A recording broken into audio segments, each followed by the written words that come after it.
Good morning everyone. आज date है 14 सितंबर। तो आज के सभी मोस्ट इंपॉर्टेंट करंट अफेयर जो हमारे एग्जाम में आ सकते हैं उन्हें हम इस वीडियो में कवर करेंगे। तो चलिए वीडियो की शुरुआत करते हैं। सबसे पहले हम देखेंगे इसमें हमारा जो 21 डेज का चैलेंज है जो हम डेली फॉलो करते हैं। डेली क्यों? क्योंकि इसको 99% पीपुल फॉलो करने में फेल हो जाते हैं। तो हमें ध्यान रखना है कि हमें उस 1% में आना है। ओके, ये 5 टास्क है, डेली इस पे बात होती है। कैसे इसको फॉलो करना है, क्या करना है, आपको पता ही होगा। नहीं पता हो, अगर आप नए जुड़े हो उस चैनल से तो देख लीजिए। हम डेली फॉलो करते हैं ये 5 टास्क, खुद को नंबर देते हैं 5 में से। ओके, आप रेगुलर हमारे वीडियो से जुड़े रहिए, आपको पता चलेगा कि हमारा क्या प्रोसेस है। ये आपको डेली फॉलो करना होता है। और अब खुद को भी, मतलब ऐसा नहीं कि कोई आपको चेक करने आएगा, स्वयं से ईमानदारी से आपको खुद को नंबर देना होता है 5 में। ओके, कमेंट करके। चलिए देखते हैं आज का कोटेशन। देखिए दोस्तों, आज कोटेशन नहीं है। क्यों? क्योंकि उससे भी बड़ा चीज़ है यहाँ पे। क्या? आज है दोस्तों 14 सितंबर, मतलब हिंदी दिवस। हिंदी दिवस की आप सभी को ढेर सारी शुभकामनाएं। देखिए दोस्तों, हिंदी जो भाषा है उसके बारे में क्या लिखा है। इंग्लिश के तो अक्षर भी साइलेंट हो जाते हैं और हमारी हिंदी की बिंदी भी बोलती है। मतलब कितनी प्यारी भाषा है हमारी हिंदी। बट हमारे भारतीय लोगों के द्वारा ही इस भाषा को उतने अच्छे लेवल पे अपनाया नहीं जाता है जितने बाकी जो विदेशी देश है वो अपने जो लोकल लैंग्वेज है उसको जितना तवज्जो देते हैं उतना तवज्जो हम भारतीय हिंदी को नहीं दे पा रहे हैं। क्यों नहीं दे पा रहे हैं? क्योंकि दिखावा के चक्कर में इंग्लिश अच्छा है या फिर मेरा मतलब रीजनल लैंग्वेज जो है वो अच्छा है। ठीक है, आपको लगता है कि रीजनल लैंग्वेज जो आपका है वो सही है, बट फिर भी हिंदी हिंदी को हमारे देश में ज़्यादा संख्या में लोग रिप्रेजेंट करते हैं, तो फिर इसको आपको तवज्जो देना चाहिए। और ठीक है, आप अगर इसको तवज्जो नहीं दे रहे हो तो फिर आप इसको मतलब हीन भावना से भी मत देखो। ये मत बोलो कि ये हिंदी में है या फिर हिंदी भाषा में बोलता है। अगर आप हिंदी भाषी हो तो गर्व से बोलो कि मैं हिंदी भाषी हूँ। और अगर आप कोई भी भाषा यूज करते हो आप गर्व से बोला करो कि मैं इस भाषा से हूँ या फिर मैं इस भाषा का प्रयोग करता हूँ। बिल्कुल खुल करके गर्व के साथ बोलो। क्यों? क्योंकि दोस्तों आप देखते होंगे कहाँ पे, यूरोप में, तो वहाँ पे यूरोप के जो देश है वहाँ सबका अपना अपना खुद का एक भाषा है और वो लोग प्राउडली उसको बोलते हैं, यूज़ करते हैं। तो वैसे ही आप भी अपनी भाषा को प्राउडली जब बोलोगे, यूज़ करोगे, तो फिर आपको देख करके लोग इंस्पायर होंगे और आपकी हिंदी भाषा को भी या फिर आपकी जो भी लैंग्वेज भाषा है मतलब लोकल, वो बिल्कुल उसको एक्सेप्ट करेंगे वो लोग। तो आप बोलना स्टार्ट करिए बिना किसी मतलब झिझक के, बिल्कुल खुल करके निडर होकर जो आपका भाषा है जो भी वो खुल के बोलिए। देखिए, हिंदी की जो शुरुआत होती है वो होती है अ से और ख़त्म होता है ज्ञ पे। ठीक है, और मतलब सोचिए, अज्ञान, अज्ञान से शुरू करके ये ख़त्म करती है हमें ज्ञानी बना करके। सोचिए कितनी प्यारी भाषा है हिंदी। तो आज से अगर आप हिंदी भाषी हो तो प्राउडली बोलना कि मैं हिंदी भाषी हूँ, और जहाँ भी हो वहाँ पे आप हिंदी भाषा यूज करना। ओके, बाकी भाषा भी आपको आनी चाहिए, जैसे कि इंग्लिश आपको आनी चाहिए, बट हिंदी पे आपको प्राउड होना चाहिए। ओके, ध्यान रखिएगा। चलिए देखते हैं आज का मोस्ट इम्पॉर्टेंट करंट अफेयर क्या है। श्री गजेंद्र सिंह शेखावत ने नई दिल्ली में एक विशेष रेलवे कोच का उद्घाटन किया। वह निम्न में से किसको समर्पित है? बताना है आपको कि ये जो अभी हाल ही में नई दिल्ली में रेलवे कोच का उद्घाटन किया गया है वो किसको समर्पित है, किसको डेडिकेटेड है। वो सामने आपके ऑप्शन है। तो सही उत्तर क्या है इसमें से? सी, महात्मा गांधी जी का। गांधी जी से रिलेटेड एक रेल से संबंधित उनकी स्टोरी है जो कि 1893 में घटित हुई थी। कहाँ पे ये हुई थी दोस्तों? साउथ अफ्रीका में। आपको पता होगा इनको ट्रेन से बाहर धक्का दे करके निकाल दिया गया था। क्यों? क्योंकि ये प्रथम श्रेणी में, यानी कि जो फर्स्ट क्लास होता है उसमें ये बैठे हुए थे। तो अंग्रेज़ों के द्वारा इनको वहाँ से बाहर निकाल दिया गया कि आप ये सांवले रंग के हो आप और कैसे इसमें फर्स्ट क्लास में बैठ जा रहे हो आप। तो वहाँ से ये अपमान झेलने के बाद डिसाइड किए कि अब मैं इन अंग्रेज़ों को जहाँ भी ये है वहाँ से उनको बाहर खदेड़ के इनको वापस उनके देश में भेजूँगा। तो सोचिए, मतलब एक समय था उस ट्रेन से इनको निकाल दिया गया और आज देखिए कि कितना अच्छा काम किए। फाइनली जा कर के उनके मतलब उनको समर्पित एक रेलवे कोच बना दिया जा रहा है। तो आप इनसे इंस्पायर हुई। बहुत लोगों के द्वारा गांधी जी को क्रिटिसाइज़ किया जाता है कि उन्होंने ये किया वो किया, बट बिलीव मी, आप सोचो कि आप अपने स्तर पे क्या किए हो देश के लिए। वो देखिए दोस्तों, सिर्फ इनकी बात नहीं हो रही है, मैं सभी फ्रीडम फाइटर की बात कर रहा हूँ। सभी फ्रीडम फाइटर, सबको आप प्यार करो, सबको सम्मान दो इक्वली। क्यों? क्योंकि देखिए सबका गोल क्या था? हमारा देश आज़ाद हो। सबके अपने अलग अलग तरीके थे बस, बट सबका गोल यही था कि देश अपना आज़ाद हो। तो जितने भी अपने फ्रीडम फाइटर हैं सबको आप रिस्पेक्ट दीजिए बिल्कुल इक्वली। ओके, सबका तरीका अपना अलग था और आप सोचते हो ना कि उन्होंने ऐसा क्यों किया, उन्होंने वैसा क्यों किया। दोस्तों, आप जब किसी भी कंडीशन को जब जानना चाहो, समझना चाहो, तो ये सोचो कि उस टाइम में, उस ईयर में क्या माहौल थे, क्या समय चल रहा था उस समय, पूरे विश्व में क्या माहौल बना हुआ था उस समय, और कैसी कैसी मतलब लोगों की सोच उस समय डेवलप हो रही थी। तो उसके हिसाब से वो डिसीजन अगर आप सोचोगे तो फिर आप समझ पाओगे कि वो डिसीजन वहाँ पे क्यों लिया गया, कैसे लिया गया। ओके, आज के समय के हिसाब से अगर आप सोचोगे तो फिर आप हो सकता है कि गलत उनको ठहरा दो। बट जब भी आपको किसी पिछले डिसीजन के बारे में सोचना हो कि वो सही है कि गलत है, तो उस समय के माहौल और परिस्थिति को समझ करके तब आप डिसाइड किया करो। ओके, ओवरऑल आपको सबको रिस्पेक्ट देना है जो भी हमारे फ्रीडम फाइटर है। ओके, तो ध्यान रखिएगा किन के लिए है ये समर्पित, ये है महात्मा गांधी जी के लिए। किस टाइम में, 1893 में इनको साउथ अफ्रीका के प्रथम श्रेणी ट्रेन से निकाला गया था। ये भी डेट आपके एग्जाम के लिए इंपॉर्टेंट है, ध्यान रखिएगा। आगे बढ़ते हैं, चलते हैं अगले प्रश्न पे। अगला क्या है, नागालैंड के मोको कचुंग जिले के उंगमा गांव में करकुमा वंश की नई प्रजाति की खोज की गई है। यह निम्न में से किससे संबंधित है। यहाँ पे सामने आपके ऑप्शन है, तो सही उत्तर क्या है इसमें से दोस्तों, ए अदरक। अदरक क्या है, ये है करकुमा वंश। मोस्ट इंपॉर्टेंट है, ध्यान देना है। कहाँ पे मिला ये, नागालैंड में मिला है। तो अगर आपके एग्जाम में पूछ दे कि हाल ही में करकुमा वंश अदरक की नई प्रजाति किस राज्य में मिली है, तो वो मिली है नागालैंड में। मतलब या तो ऐसे क्वेश्चन पूछ दे, या तो करकुमा वंश मतलब कि वो किस प्रजाति का है ये भी पूछ दे, तो ध्यान रखना है। किसी तरह से भी घुमा के पूछे तो हमें ध्यान रखना है अच्छे से। ओके, आगे देखिए अगला प्रश्न क्या है। भारत के चंद्रयान 3 मिशन ने चंद्रमा के दक्षिणी ध्रुव से कितने सिस्मिक संकेतों की पहचान कर एक महत्वपूर्ण उपलब्धि हासिल की है। देखिए दोस्तों, चंद्रयान 3 जो हमारा मिशन है वो अभी एक्टिव है, चल रहा है। तो वहाँ से जो जो अपडेट आते रहेंगे वो हमारे एग्जाम के लिए इंपॉर्टेंट होंगे। तो वहाँ से ये पूछ रहा है ये कि वहाँ से कितने सिस्मिक संकेत भेजे गए हैं चंद्रयान 3 के द्वारा, तो बताना है आपको। यहाँ पे सामने आपके ऑप्शन है, इंपॉर्टेंट है। यहाँ पे ये फैक्चुअल थोड़ा सा है और आपको एग्जाम में ये चीज़ कंफ्यूज कर सकता है। क्यों, क्योंकि ऐसे डाटा आप लोग जल्दी इग्नोर कर देते हो, बट ऐसे ही प्रश्न आ जाते हैं। ओके, तो कितने संकेत भेजे हैं, 250, सी 250। और अगर आप इसके बारे में बेसिक जानते हो तो ठीक है, नहीं जानते हो तो यहाँ पे देख लो। चंद्रयान 3 जो मिशन है ये कहाँ पे गया है, ये चंद्रमा पे गया है। सबसे पहली बात, यहाँ ये जो चंद्रयान 3 है इसे कब हम लोग यहाँ से छोड़े थे, कब यहाँ से, ये यहाँ से निकला था 14 जुलाई को 2023 में। ओके, और वहाँ पे कब पहुँचा वो, 23 अगस्त 2023 को। 23 अगस्त 2023 को ये चंद्रमा के साउथ पोल यानी कि दक्षिणी जो उसका ध्रुव है वहाँ पे ये लैंड किया है। तो इम्पोर्टेंट है ये डेट, एग्जाम में आपके पूछ सकता है, तो याद रखना है। और इस डेट को लैंड होने की वजह से 23 अगस्त को हमारे देश में क्या मनाना स्टार्ट किया गया है, नेशनल स्पेस डे यानी कि राष्ट्रीय अंतरिक्ष दिवस। 23 अगस्त इंपॉर्टेंट है, ये भी ध्यान रखना है। क्यों, क्योंकि इसी दिन हमारा चंद्रयान 3 लैंड किया था चंद्रमा के साउथ पोल पे। मोस्ट इंपॉर्टेंट है, ध्यान रखना है। देखिए यहाँ पे चंद्रयान 3 में 2 कंपोनेंट है, कौन कौन से, एक है लैंडर और दूसरा है कौन सा है, दूसरा है दोस्तों लैंडर के बाद रोवर। एक है लैंडर और एक है रोवर। लैंडर दोस्तों उसका नाम क्या रखा गया है ये आपको पता होना चाहिए, उसका नाम रखा गया है विक्रम। एग्जाम में डायरेक्ट आपके प्रश्न आ सकता है, ध्यान रखिएगा कि चंद्रमा 3 में जो लैंडर है उसका क्या नाम रखा गया है, तो विक्रम। और जो उसमें रोवर है उसका क्या नाम रखा गया है, प्रज्ञान। ध्यान रखिएगा ये क्या है, ये चंद्रमा 3 का जो मिशन है वो जब चंद्रमा पे पहुंचा है तो ये वहाँ पे लैंड किया है और लैंडर में से निकल के बाहर आया है रोवर, जो चंद्रमा की सतह पे चलेगा और जो भी वहाँ पे जो उसको साक्ष्य मिलेगा जो भी वो सप्लाई करेगा हमारे पास। ओके, तो रोवर उसमें से निकलेगा लैंडर में से, इंपॉर्टेंट है। तो लैंडर का नाम है विक्रम और रोवर का नाम है प्रज्ञान, इंपॉर्टेंट है। आगे बढ़ते हैं, चलते हैं अगले प्रश्न पे।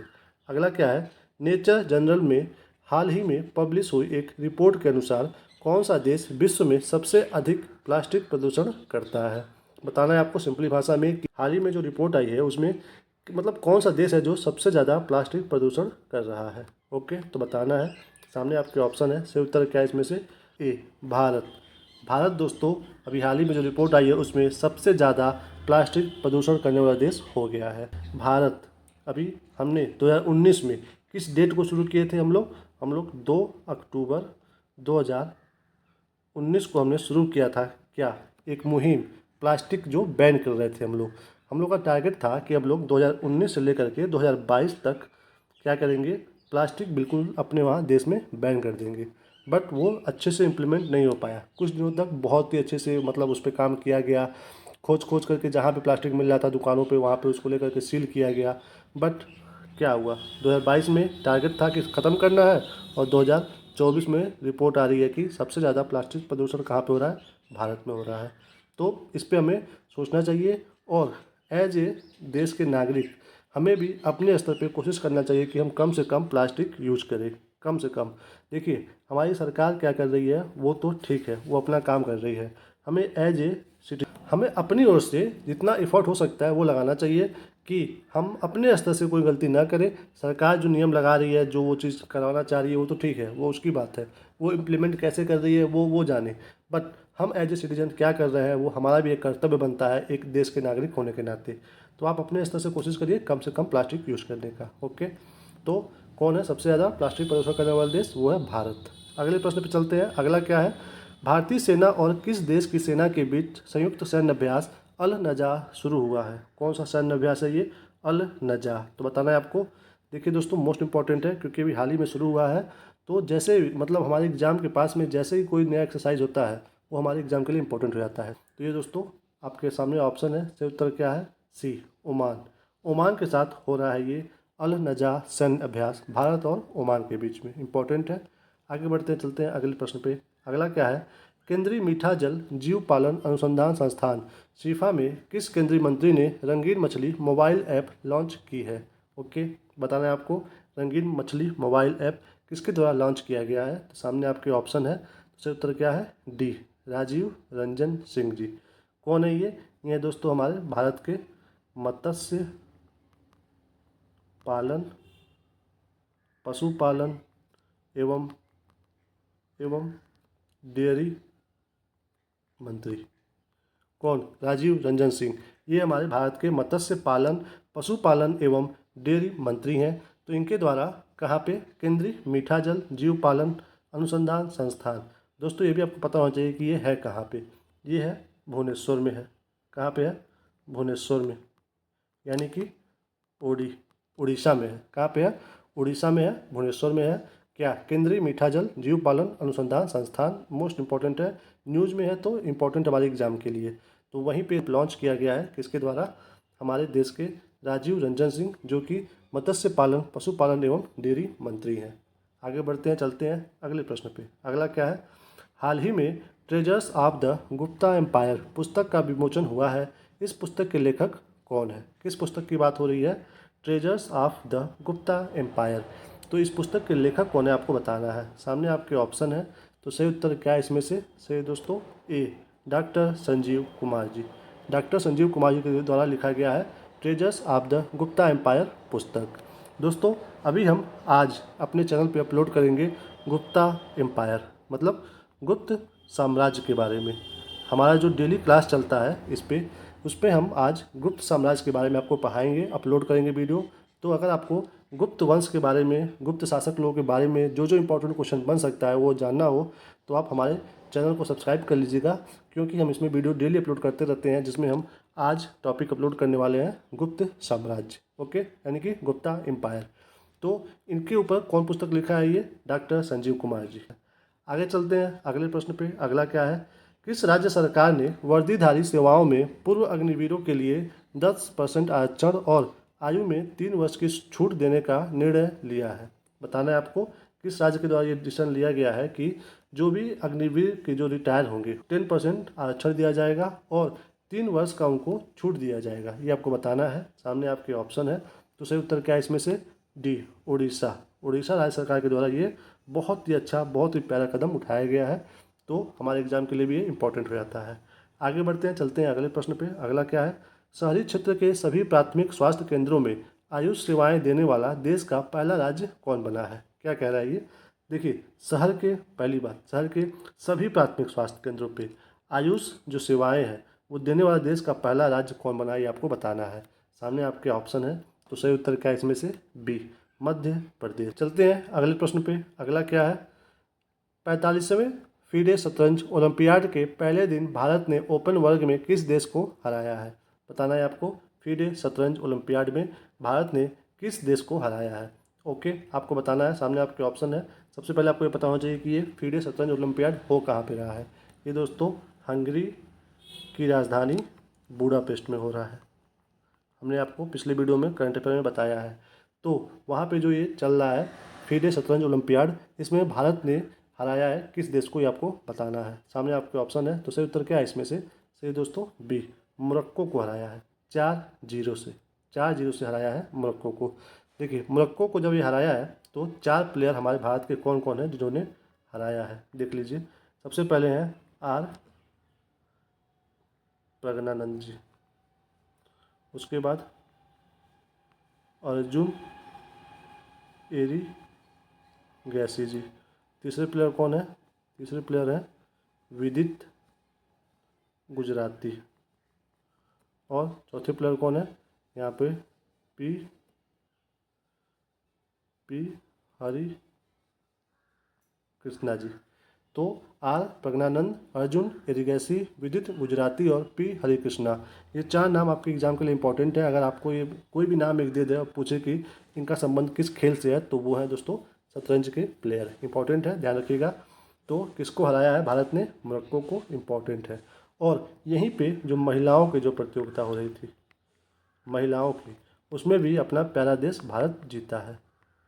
ओके, तो वहाँ पे किसको हराया है महिलाओं की टीम ने? जमैका को। जमैका को हरा करके जो महिलाओं की जो टीम है शतरंज की वो जीती है यहाँ पे ये ओलंपियाड। ये जो शतरंज ओलंपियाड ये प्रतियोगिता हो रही है ये कौन करा रहा है? अंतर्राष्ट्रीय शतरंज महासंघ। तो अंतर्राष्ट्रीय शतरंज महासंघ, इसका हेडक्वार्टर कहाँ पे है? इसका स्थापना कब हुआ था? ये भी हमारे एग्जाम के लिए इंपॉर्टेंट है। तो इसकी स्थापना हुई थी 1924 में। कहाँ पे हुआ था? फ्रांस में। अंतर्राष्ट्रीय शतरंज महासंघ की स्थापना 1924 में हुआ था फ्रांस में। बट प्रेजेंट टाइम में इसका हेडक्वार्टर कहाँ पे है? तो वो है दोस्तों लुसाने में। लुसाने कहाँ पे है? ये है स्विट्ज़रलैंड में। कहाँ पे है? स्विट्ज़रलैंड में है। तो आपको ध्यान देना है अंतर्राष्ट्रीय महासंघ स्थापना 1924, हेडक्वार्टर लुसाने या फिर यहाँ पे स्विट्ज़रलैंड आपके ऑप्शन में हो सकता है, ध्यान रखना है। अगला क्या है प्रश्न हमारा? राष्ट्रीय स्वास्थ्य प्राधिकरण और किस आईआईटी संस्थान के बीच हेल्थ केयर में आर्टिफिशियल इंटेलिजेंस के उपयोग के लिए एक समझौता हुआ है? बताना है आपको। किसके किसके बीच में हुआ है?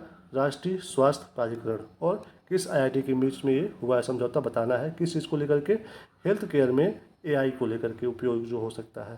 सामने आपके ऑप्शन है। तो सही उत्तर दोस्तों इसमें से क्या है? D, IIT Kanpur. मतलब कि राष्ट्रीय स्वास्थ्य प्राधिकरण और आईआईटी कानपुर मिल करके हेल्थ केयर में एआई के क्या क्या उपयोग कैसे हो सकते हैं उस पर समझौता हुआ है। तो इम्पोर्टेंट है हमारे एग्जाम के लिए ये भी। चलिए इस वीडियो को यहीं पे समाप्त करते हैं। Thank you for watching. अगर आप इस चैनल पे नए हो तो प्लीज़ चैनल को सब्सक्राइब कर लो और लाइक भी करिए, शेयर भी करिए, बिल्कुल दबा करके दोस्तों में। और वीडियो देखने के बाद आपका जो भी रिव्यू हो, अच्छा बुरा या फिर एग्ज़ाम से रिलेटेड कोई प्रॉब्लम हो आपके माइंड में कि मैं कैसे तैयारी करूं, क्या करूं, जो भी इशू हो, जो भी माइंड में चल रहा हो A to Z, वो आप कमेंट करिए, हम देखेंगे, पढ़ेंगे और आपको बताएंगे रिप्लाई दे करके। ओके, अपना ख्याल रखिए, मुस्कुराते रहिए। मिलते हैं आपको अगले वीडियो में। तब तक के लिए जय हिंद, जय भारत, जय माता दी।